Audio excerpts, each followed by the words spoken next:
Hi, I'm Mark Clegg. And I'm Kenny Martin. And welcome to Photokina. This is the biggest trade fair in the world, happens right in the heart of Europe in Cologne.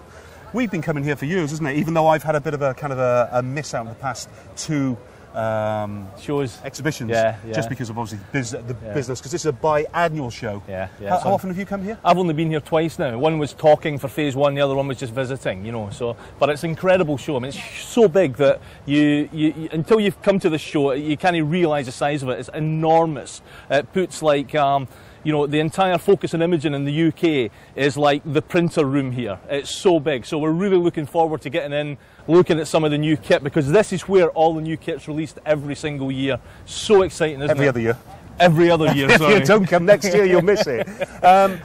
I began to come here because we wanted to be ahead of the kind of competition in albums and frames. Something similar for you as well? Yeah, I think so. I mean, as I say, the cutting edge stuff is out here. Every manufacturer waits until Photokina to put their big releases out. So it's new cameras, new frames, new albums. So I think the excitement level in photographers is amazing. It's such a fun show. You can just see from the streaming in here of people how many people are going to see in the next 3 or 4 days, kind of thing with it. It's really kind of, it began for just the photo industry for the launch of kit for distributors to actually see and everything else. However, you know, thousands upon tens of thousands of photographers stream through here during the next 4 or 5 days. But what happens, of course, very few of the UK even, and the overseas photographers come. I mean, just by coincidence, I think the last time and the last time I was here, we walked down this corridor. Doesn't matter how big this thing is at all. We literally walked down the corridor, and it was like, Kenny, I haven't seen you in years, kind of thing, you know. Immediately went for a pint. It's not a cheap place to come to. Oh, it is not. It is not. It's quite expensive to get in.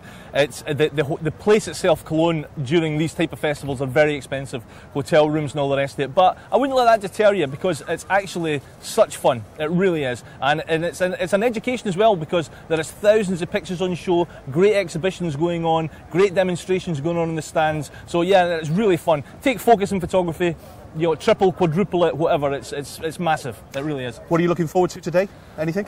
Looking forward to, in particular, looking at the new phase one stuff. There's a new V grip for the new phase one camera which I use, which has got a built-in wireless, and it just looks fantastic. So I'm looking to get my hands onto that, to get a shot of that, because I might not buy one, but I want to have a wee shot of one. It's fantastic. Cool. I'm looking at the G12, the little compact, which is a cracking little camera. We'll just actually see the benefit from the G10, the G11. Let's see what that's doing. There's also a new Nikon compact as well. But to be honest, the boys have been on about to me to have a look at this new Sony compact with the interchangeable LEDs. I know it's been out for months, but I really want to actually see that as well.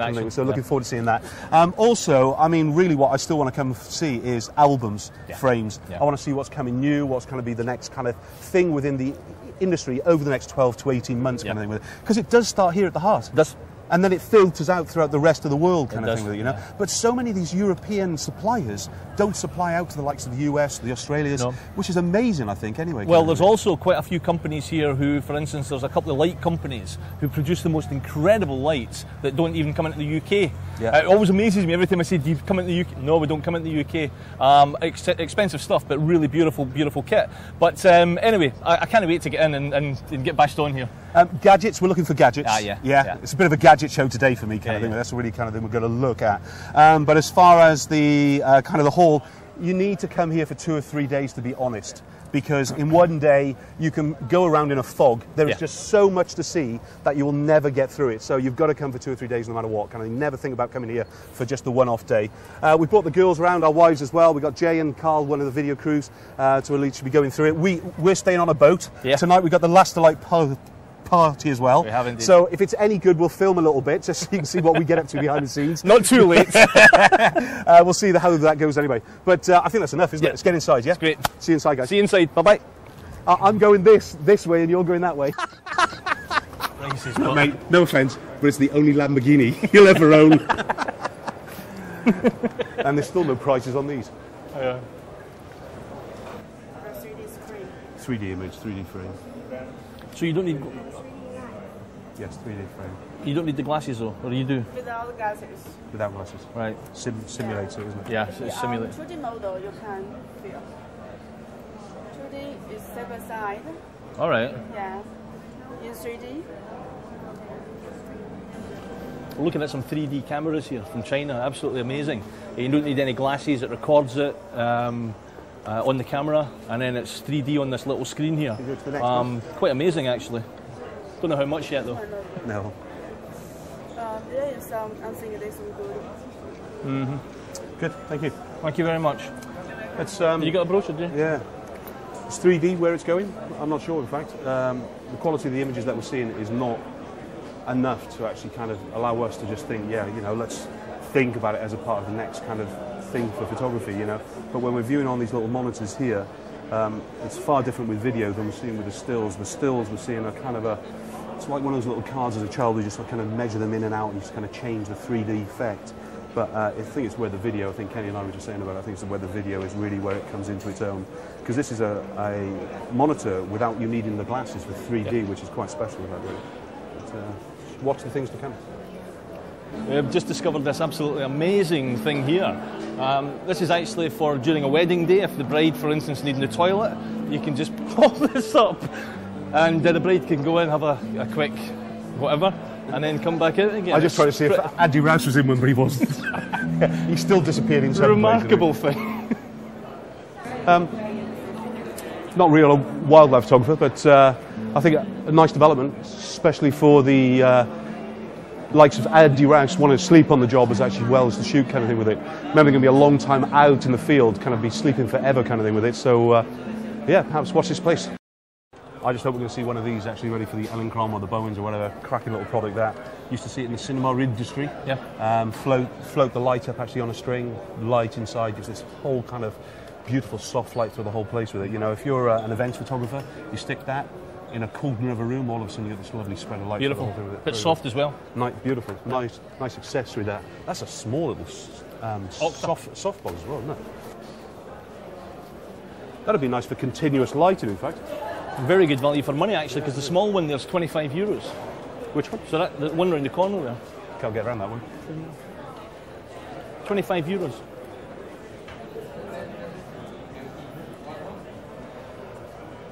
That's for continuous lighting as well. Yeah. It's coming more and more, isn't it? Yeah. Continuous now with digital is going to be kind of... Yeah. Lighting manufacturers actually going to have to look outside the box. And these LEDs here. What a freebie. There's no unit new lens on cleaning cloth. Fantastic. Price on here? Price? Pay my lens. Ah, thank you. And this size is... The question is really, why are we buying the manufacturer's own brands when there is so many kind of second units around? Yeah, I mean this is patently a Canon fit, is it? Yeah, no. It's got to be Yeah. Actually. You buy them in. It's where you buy them from though, isn't it? Yeah, I mean we've never seen these in the UK before. We can only ever buy, as far as I'm aware, the manufacturers will make. These must be a fraction of the price. Yeah. So the question does say, the question is, why do we? But it's these little things, isn't it? The TTL cables, let's face it, they're all made in the same place. They are indeed. They're made in the same place. And it's just a different brand. I mean, It'd be really interesting to see how much photographers are actually buying abroad and bringing in anyway from the likes of China. This is Chinese made again, surprise, surprise kind of thing with it, you know? Yeah. But I think we should watch and see how many kind of non-branded are around, you know? These feel just exactly the same. Flash guns, we know they're around anyway. It's really down to whether you want the manufacturer's own brand or not. Yeah. The trouble is then, of course, anything breaks down, where's the kind of the service? And the warranties and all this kind of stuff. But that's something to look into. It's very interesting. Thank you. Cheers. Can I get in there? This is going to be the smallest 3D video camera I've ever seen, kind of thing with it. Amazing. No, it's not coming to further training for you, I promise you, yet, at least. We just stumbled on the underwater photographer, Mark Hillesheim, and we just thought we'd have a quick interview about you and your photography and everything else kind of thing with it. Where did all the underwater photography start for you?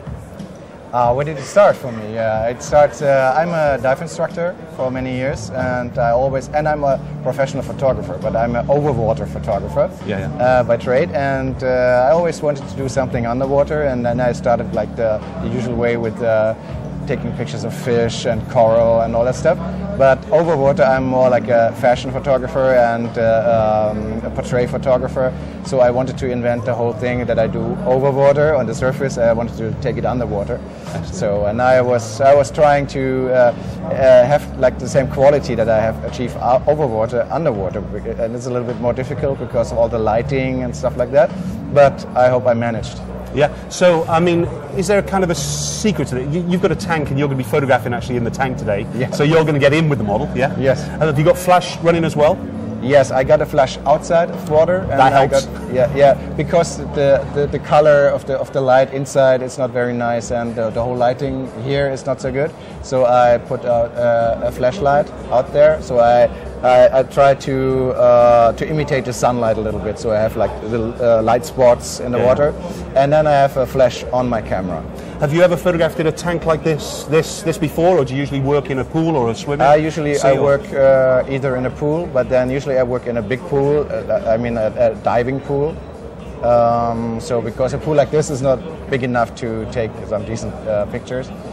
Usually I take a diving pool about 10 meters deep, and to take my pictures, or I go into a lake. I did a series of work in a lake around Cologne, so it's also a very nice area to take pictures there. So you're based in Cologne? Yes, I'm based in Cologne. Right. Yeah. What's the main problems when you're photographing in a pool? Is it the chlorine, or is it something that kind of will diffuse the light at all? Or? No, in the pool it's pretty okay. The problem with the pool is that in the background you always have the tiles and all that stuff that is usually in a pool.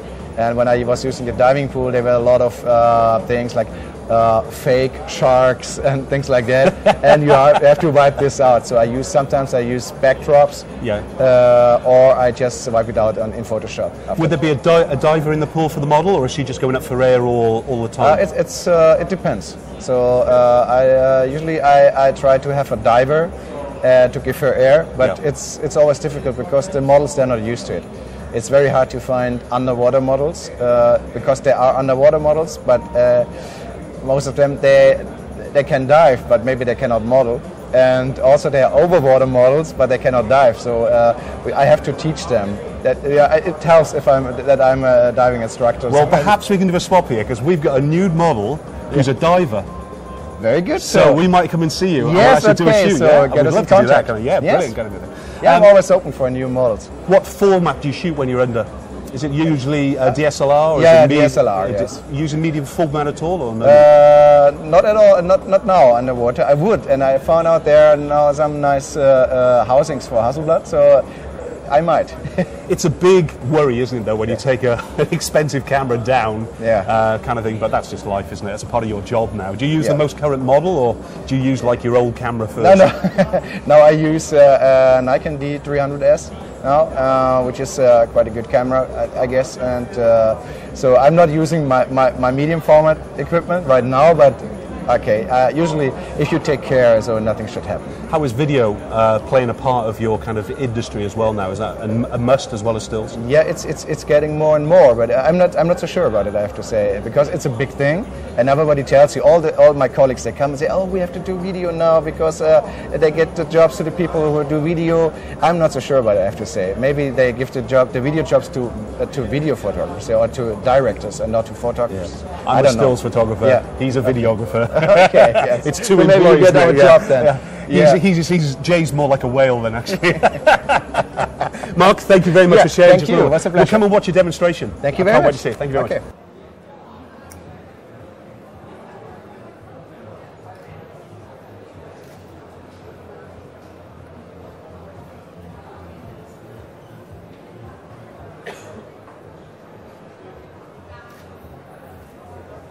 It's a tough life being a photographer, isn't it?